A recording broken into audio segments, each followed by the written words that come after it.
Hi, welcome to our Humble Sewing Center accessory tutorial. Today we're going to be showing you the Ruffler Foot.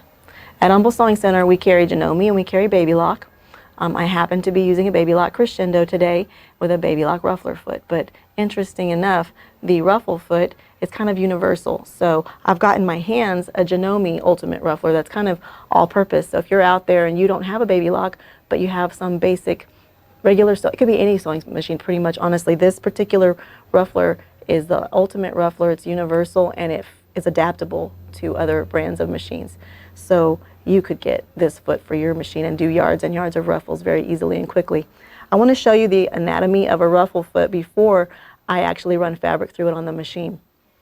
If you look closely with me, first I want to show you this front part of it. And what you see here is a star and a 1 and a 6 and a 12. And when you have the little lever set on the star, the ruffler is not going to pump. And that's a nice feature because it's basically deactivating it, so that if you had gone through the trouble of putting this onto your machine and you needed to just do some regular sewing for a moment, you can deactivate the ruffler.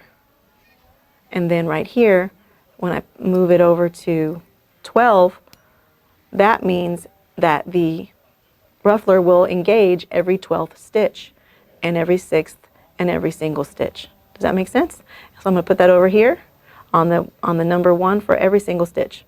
That's controlling the frequency of the gathering. And what's nice is you can even control the depth of the gathering as well. So what I want to show you now is this screw right here, and you can see if I can get there's numbers, and I can loosen this.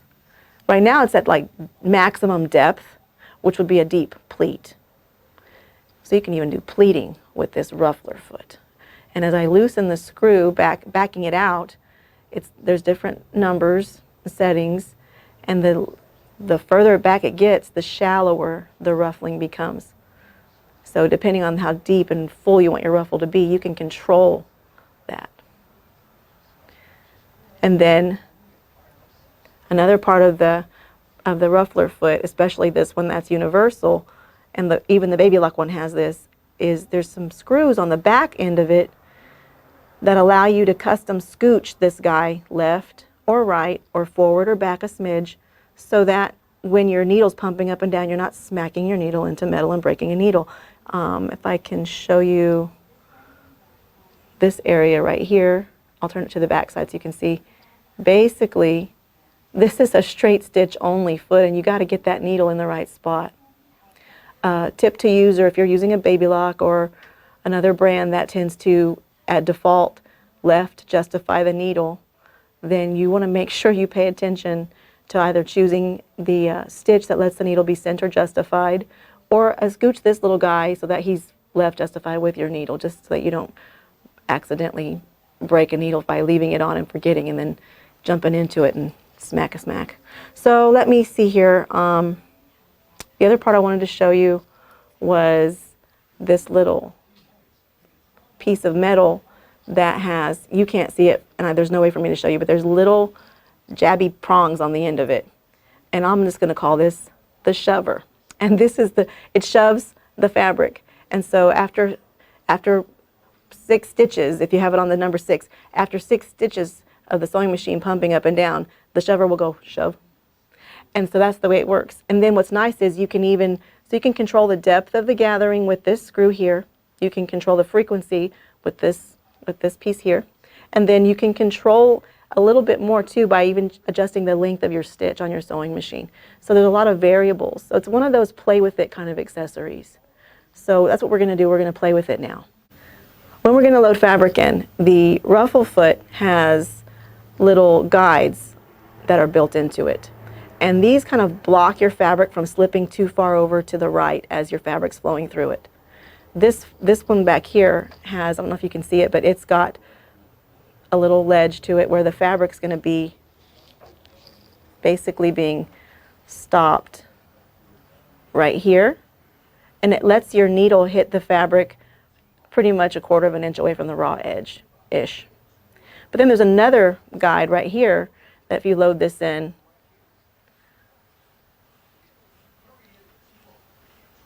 it kind of puts your needle in the center of maybe a ribbon. So we're going to play with that as well. So there's some little stoppers that help you control your fabric as it flows through. And what's neat is with this accessory, you could even gather the fabric while stitching it to a base fabric. So it's a time saver for sure. Okay, here we go. Right now I have this one set to pump every single stitch, and I have the depth not so deep. I didn't want it too deep of a gather. Picking up the presser foot,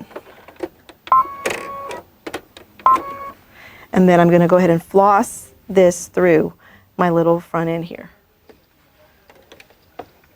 Hopefully my hand's not in the way. Let's see. So hopefully you can see that that fabric is under that little lip. This is the shallow one.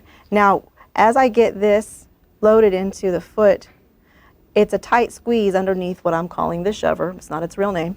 But we have to, what I do is I pull the fabric smoothly to the back while kind of flossing it to the right. So it's going to look like this.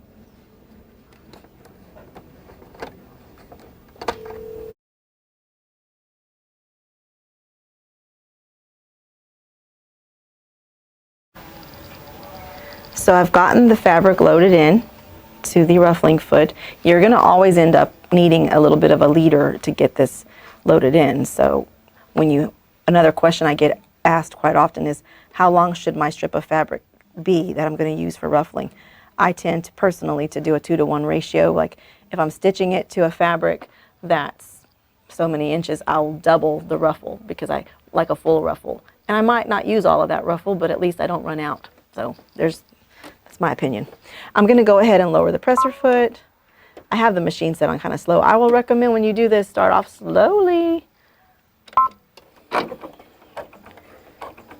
See how it's shoving? Every single stitch.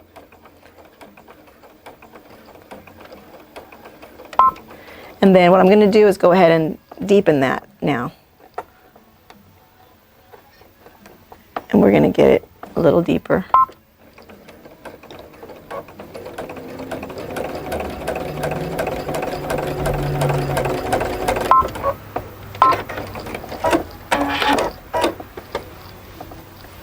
So, can you see that? Very nice ruffling. Clean, quick, and easy. I'm going to change it to pleating, and I'm going to pleat something here for you. So now what I've done is gone ahead and set it for pleating, which basically I'm going to start off with an infrequent pleat every 12th stitch. So this up here is set for number 12. And then I've tightened this setting screw to as deep as it could possibly be. I'm going to put this guy in, and we're going to start off with less frequent and then go more frequent. And I'm going to put this one in using the other guide that lets me kind of be deeper into the fabric. You could, and it's going to be personal preference whenever you do this.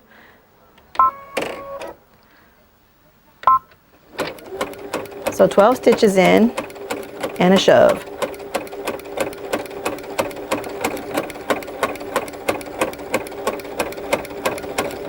And then I'm going to change it to every 6th stitch so you can see that. Are you counting?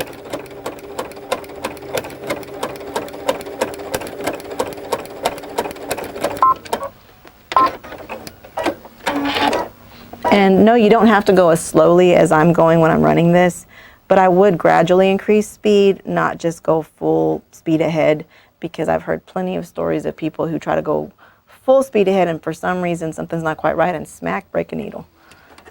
So this is what I want to show you. I'm going to go ahead and crease, like hand press, finger press, to give the illusion of that I ironed it. But I have pleats. And that one, the first 3 pleats, they're nice and distance between them. And then these are more frequent.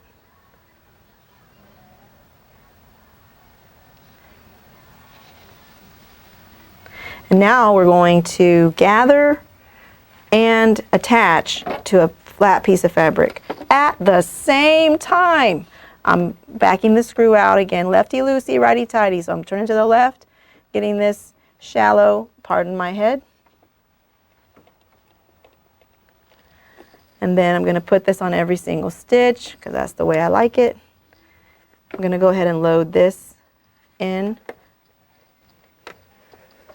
Oh, right sides together, by the way, when you're doing this, right sides together. So we're going to put this face down.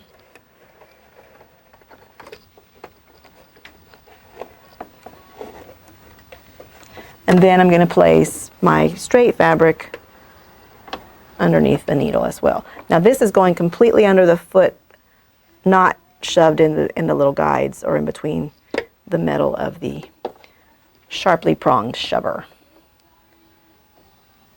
I'm just kind of aiming for being near my needle. Okay.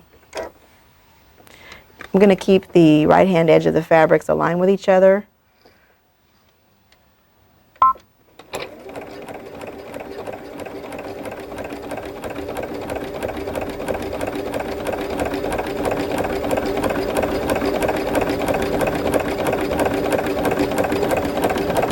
So I did a gentle gather this time, not very deep at all.